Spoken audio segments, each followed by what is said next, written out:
Hi friends, എന്തൊക്കെയുണ്ട്? എല്ലാവർക്കും സുഖമല്ലേ? നമുക്കിന്ന് വെറൈറ്റി ഫുഡ് പിടിച്ചാലോ? എന്നും ചിക്കനും ബീഫും മട്ടനും ഒക്കെ അല്ലേ? നമുക്കിന്ന് അടിപൊളി ഒരു വെറൈറ്റി ഫുഡ് പിടിക്കാം. അപ്പോൾ നിങ്ങൾ എനിക്ക് എന്ത് വെറൈറ്റി? നമുക്കൊരു ഒട്ടകമന്തി ആക്കിയാലോ എന്ന്.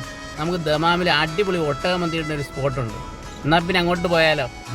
അപ്പം നിങ്ങളോട് പറഞ്ഞ പോലെ വേറെ എവിടെയുമല്ല, നമ്മുടെ സ്വന്തം ഹാഷി ഭാഷ റെസ്റ്റോറൻറ്റ്. ഹാഷി എന്നാൽ യങ് ക്യാമൽസ് എന്നാണ് അർത്ഥമാക്കുന്നത്. അങ്ങനെ ഞങ്ങൾ നേരെ പോയി പറഞ്ഞത് നഫർ ഹാഷി മധു എന്ന് കേട്ട് ഞെട്ടേണ്ട നമ്മുടെ സ്വന്തം ഒട്ടകം. നേരത്തെ അവിടുത്തെ വെബ്സൈറ്റ് നോക്കി പഠിച്ചു വെച്ചതിനാൽ പറയാൻ യാതൊരു ബുദ്ധിമുട്ടും ഉണ്ടായിരുന്നില്ല. നല്ല രുചിയാണ്. ഒട്ടകത്തെ തൊട്ട് കളിക്കരുത്. അതെന്താ? ഒട്ടകം ഞങ്ങളുടെ ദേശീയ പക്ഷിയാണ്. പക്ഷിയാ? കേട്ടിട്ടില്ലേ ഒട്ടക പക്ഷി? അറബിയിൽ ഒരു ചൊല്ലുണ്ട്,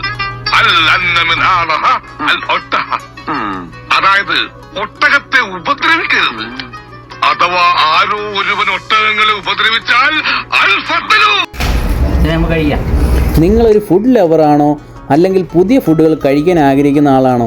തീർച്ചയായും നിങ്ങൾക്ക് ഇഷ്ടപ്പെടും. ഒറ്റ വാക്കിൽ പറഞ്ഞാൽ ഒരു ക്യാമൽ ടച്ച്. അർജുനെ, എങ്ങനെയുണ്ടായിരുന്നു? അർജുൻ ആദ്യമായിട്ടല്ലേ ക്യാമൽ കഴിക്കുന്നത്? എങ്ങനെയുണ്ട്? ഇഷ്ടപ്പെട്ടോ? ആദ്യമായിട്ടാണ്. സൗദിയിൽ വന്നിട്ട് ഒരിക്കലും കഴിക്കണ്ട. ഒറ്റയടിക്ക് തീർന്നതുപോലെ പറഞ്ഞില്ല. നിങ്ങളും വന്ന് ട്രൈ ചെയ്ത് നോക്കുക, നിങ്ങൾക്ക് തീർച്ചയായിട്ടും ഇഷ്ടപ്പെടും. എല്ലാവരുടെയും സ്നേഹം മാത്രം. അടുത്തൊരു നല്ല വീഡിയോയിൽ കാണാം. See you, by.